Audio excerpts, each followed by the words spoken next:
Hello, my name is Nick Setchell, co-creator of ShortTrack CEO. You may have heard my partner Ken Edmondson talking about his quest to travel the world and to find some of the very best tools available for CEOs to help them in their goal of achieving and creating increased value in their business. I first met Ken about 5 years ago, and very quickly it became apparent that we shared a common passion for working with CEOs and helping them to help their business.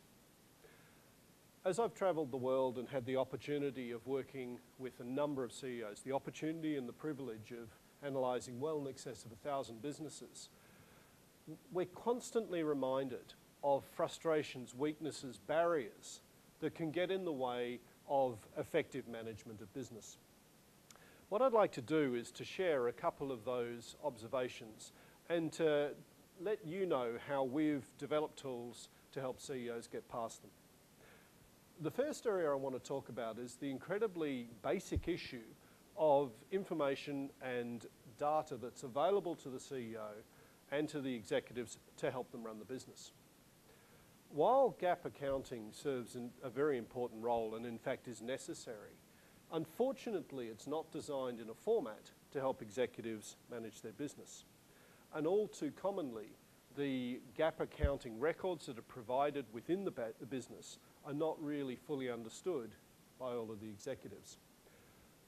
What that results in is a number of decisions that are made within the business end up being made relying solely on gut feel or intuition. Now, don't get me wrong, we're not suggesting that gut feel or intuition is not important. In fact, quite the contrary, it's absolutely critical. But the problem with revolving or relying solely on instinct is that as you're asked to make more and more decisions, often more quickly with less information, your instinct may be worn a little thin. And even if your instinct is exceptional, how strong is the instinct at the level of management one below you, who are often the people making many of your operational decisions? Our research over the last 10 years has led us to a position where we've been able to create and define calculations that very quickly help you understand the strengths and weaknesses of the business, and more importantly, what changes will be most effective to improve your performance. We've created 4 calculations that, regardless of the type of business, the industry, the size of the business, or where it is in the world, those 4 calculations can very easily tell you what the strengths and weaknesses of the business are. They're delivered in plain English, everybody understands them. We then extend that process to become a support decision mechanism by challenging each important decision in the business with 2 very simple but 2 very, very powerful questions. Should we do this? Can we do this? That process helps to ensure that a decision that our instinct may be well telling us is good for the business, it helps us to ensure that it actually does create value. Now, the second area that I'd like to talk about is the area of strategic investment. A decision to spend money today on something that won't necessarily deliver benefit till the future. Every single business in the world that we've looked at have these type of decisions and these type of investments. We call them J-curve investments.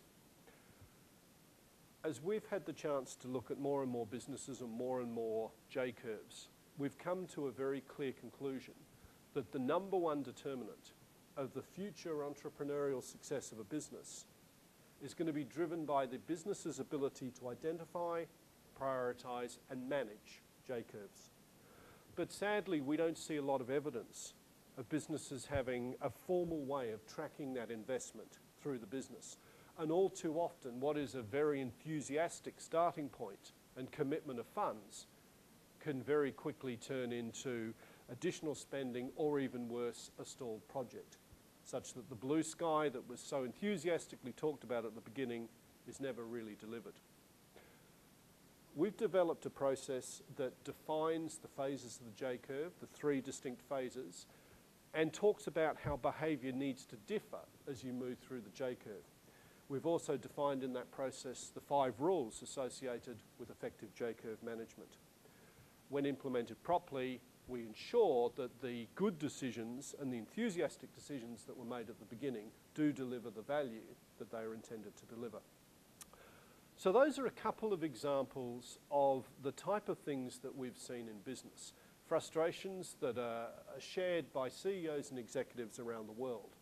And our response to that has been to design tools and design processes to remove that frustration, to remove the barrier, to enable the business to operate effectively and create genuine value.